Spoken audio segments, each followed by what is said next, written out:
Na Uasin Gishu County mahali ambapo rais anatoka, kuna airport ngapi? 2. Zote ziko na lami. Moja international, ingine airstrip ya kulanda machopa yake.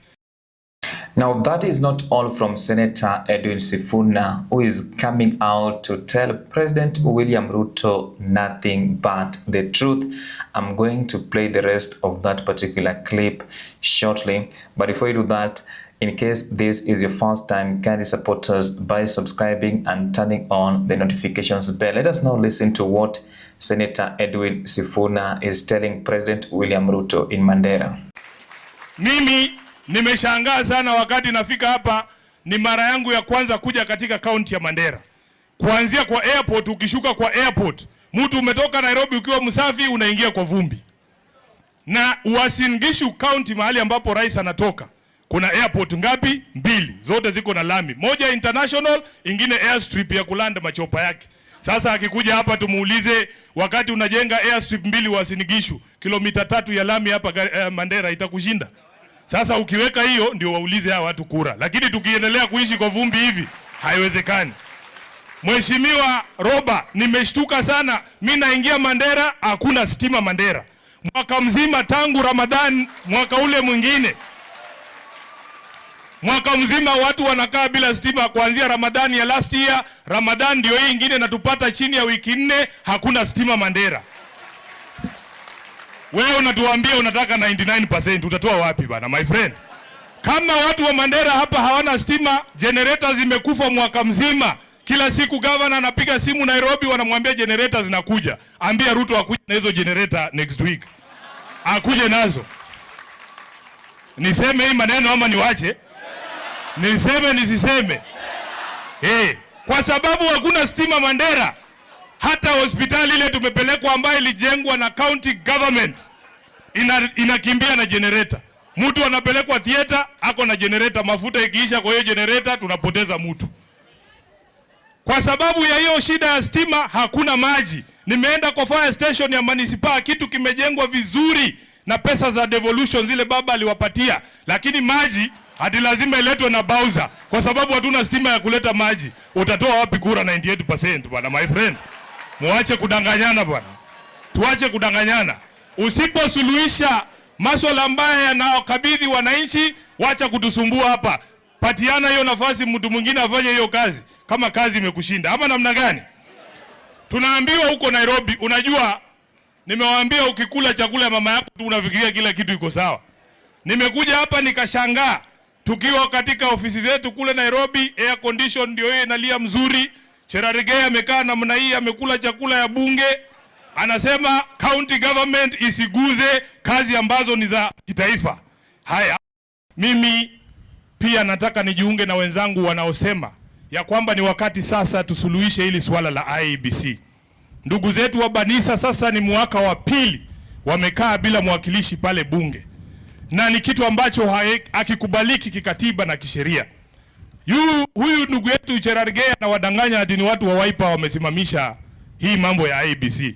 Sasa kwa sababu mimi ndio wakili mkubwa hapa, unajua huyu umesoma Gumbaru gani? Amekuja juzi tu. Kesi ya Wiper tulimaliza ndani ya familia ya Azimio. The reason why the IEBC has not been reconstituted, kuna wakora fulani walisponsor mtu akaenda kotini Kiambu, koti ambayo tunaijua, wao wanatoa orders za ajabu sana. Wao ndio wamesimamisha, wanasema there is no inclusion of persons with disability in the panel.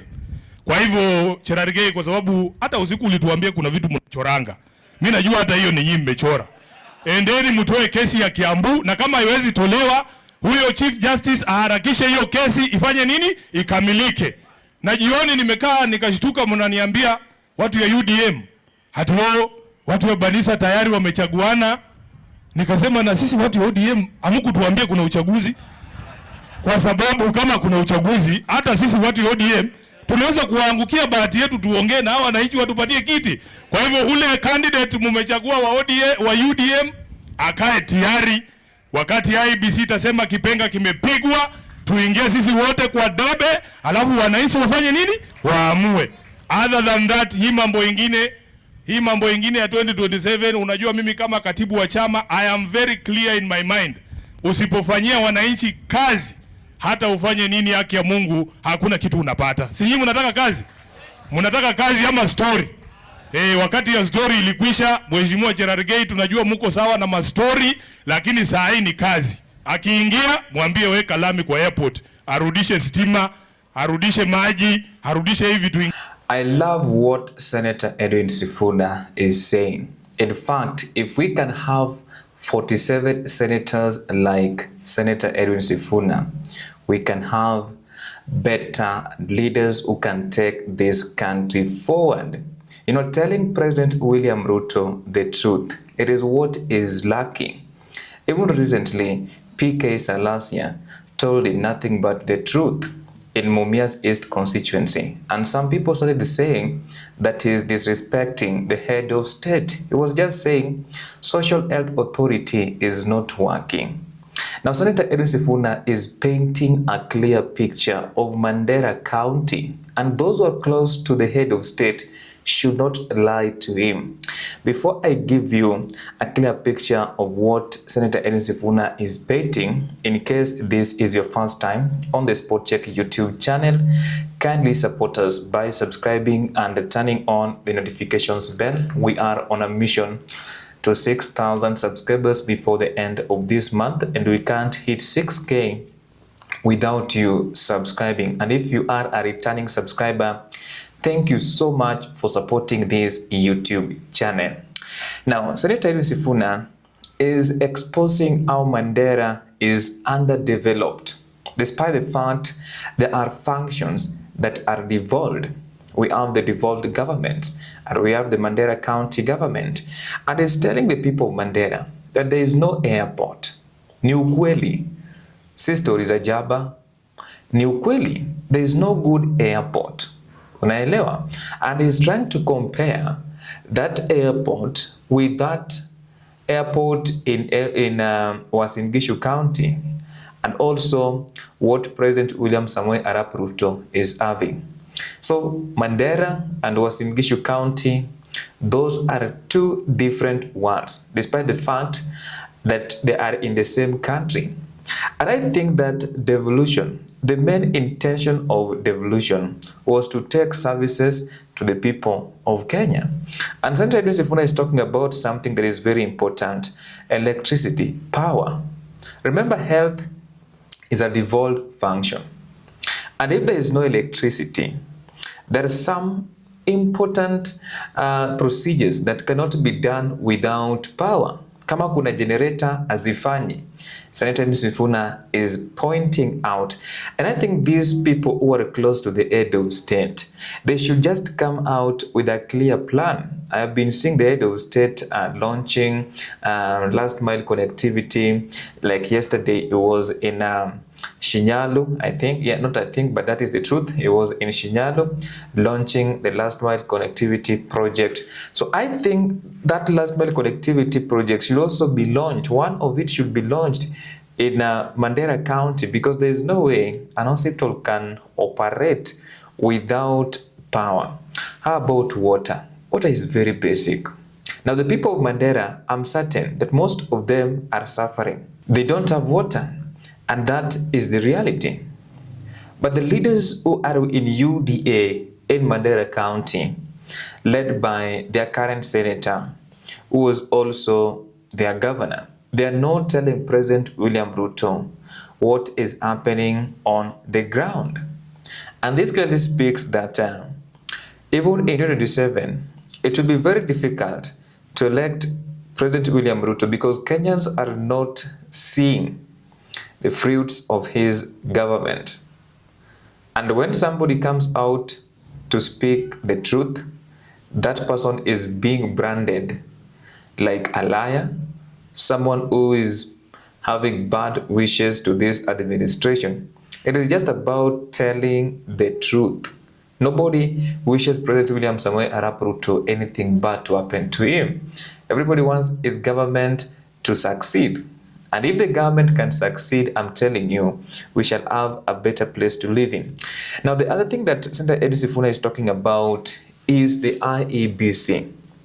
For how long will Kenyans wait for an IEBC to be reconstituted, because those IEBC commissioners that were there, we all know what happened. Most of them, some of them technically were forced to resign. But why is it the process of reconstituting IEBC is taking time? Now, initially there was this story that it is about Wiper having problems, and SIFUNA is now saying that, you know what, sisi kama watu wa Azimio, mambo ya Wiper, that one we solved kama nyumba ya Azimio. Now, what is the government doing? That is exactly what most people are asking themselves. What is the government doing? According to Senator SIFUNA is alleging that the government wako na story mingi. Wamepeleka kesi zingine, not the government, people who are allied to President William Ruto. Kuna vile wamepeleka kesi Kiambu na wanajua jinsi ambavyo Kiambu huwa inaoperate. Now that is now the shocking part of it, because kama wanajua vile inaoperate, meaning they will delay this process. The big question is until when? Because if they are delaying this process, when will Kenyans have IEBC? Now, there are members of parliament that lost their lives. You see, how in those constituencies, as we speak, they don't have their representatives in the National Assembly, which is very unfortunate. And this is something, to me, I think it is becoming intentional, because there's no way. I think this is now the third year. Tumeanza the third year. It was 2023, 2024, now 2025. We don't have an IEBC. Kuna some wards hawana MCAs. And people are expecting service delivery. People are expecting representation in both county assemblies and also the National Assembly. How do you expect Kenyans to trust this government plus William Samoei Arap Ruto and his allies if they can't come up with an IEBC as early as now? It means that there's something that is going on that we don't know. You see? And that is what Senator Edwin Sifuna is pointing out. And there's one thing that he said about Samson's Cherargei, that nyinyi tunawajua, nyinyi ni watu wa mastori. Everybody knows that stories ziko. In this administration, stories are there. That is the reality. We will do this, we will do that, tutapanga hivi na hivi, which is not good. I want to be honest, si kitu poa sana kwa sababu you lie to people, you don't tell them the truth, and you know very well you can't deliver, but you still go ahead and promise. And I'm telling you right now, Kenyans are awake. You can be saying, oh, we do this and that, but Kenyans are awake. They're just waiting for you. They're just waiting to see that day that you're coming back to sell your policies that you did in 2022, hoping that things will be the same. Definitely these people will not vote for you again. Now, I'm also seeing another worry between ODM and UDA. If this is Senator Edwin Sifuna who is speaking like this, then the merger between ODM and UDA might take a different angle, I'm telling you. If at all it will take place, because there are plans. I'm telling you, Senator Sifuna is telling those members of ODM who are allied to President William Ruto that you cannot be a praise and worship of this government. This government must go home in 2027. But there are those people who are allied to the head of state, who are determined to remain in government. And this government, Kenyans are also preparing themselves to vote against the head of state, so that in 2027 they make him a one-term president. You know, and ODM and UDA, the way SG Sifuna is speaking, I don't know what is planning, but I'm really thinking that it must come out and also declare stand, because ODM, some of them might be tempted to try to impeach Senator Edwin Sifuna. But mimi kwangu, I feel like Sifuna is telling these people nothing but the truth. They don't need to be lied to. The only thing they need to understand is nothing but the truth. And 2027, it is not going to be about President William Ruto. It is going to be about electing someone who can take this nation to the next level, not someone who will come up with lies. I don't know what you think. You can let me know what you think in the comments section.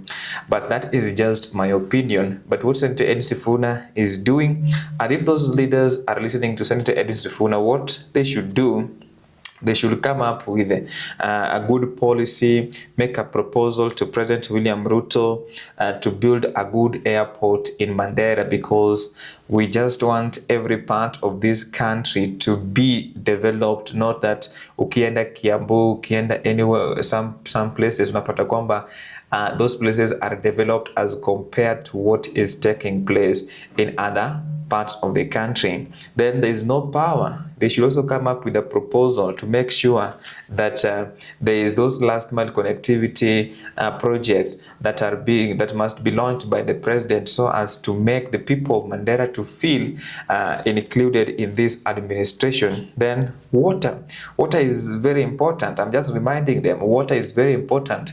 They just need to tell the head of state that, you know what, we have to come up with a proposal, make good policies, to order the CS in charge of water and sanitation to come up with good policies and make good use of government resources to create an opportunity where the people of Mandera can get water. Then lastly, they need to be trustworthy to the people of Kenya. They don't need to lie. Anyway, that is just my opinion.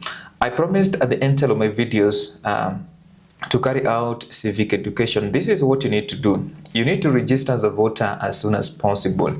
And the beauty of being a registered voter is that you can participate in two types of elections. One, by elections. Two, you can also participate in general elections. Remember to demonetize politics as soon as possible. And there is also something that we have to talk about: demonetization of politics. This is why most leaders are lying to us. They will buy your vote at 50 to 100. Imagine 50 shillings. Mtu amenunua kura yako na ameenda. That is the reality. That is what they do. They buy 50 shillings, they are gone. You will not see them. Then after 5 years, you will find them stealing public funds. You will not even have an evidence to support your argument, because these people must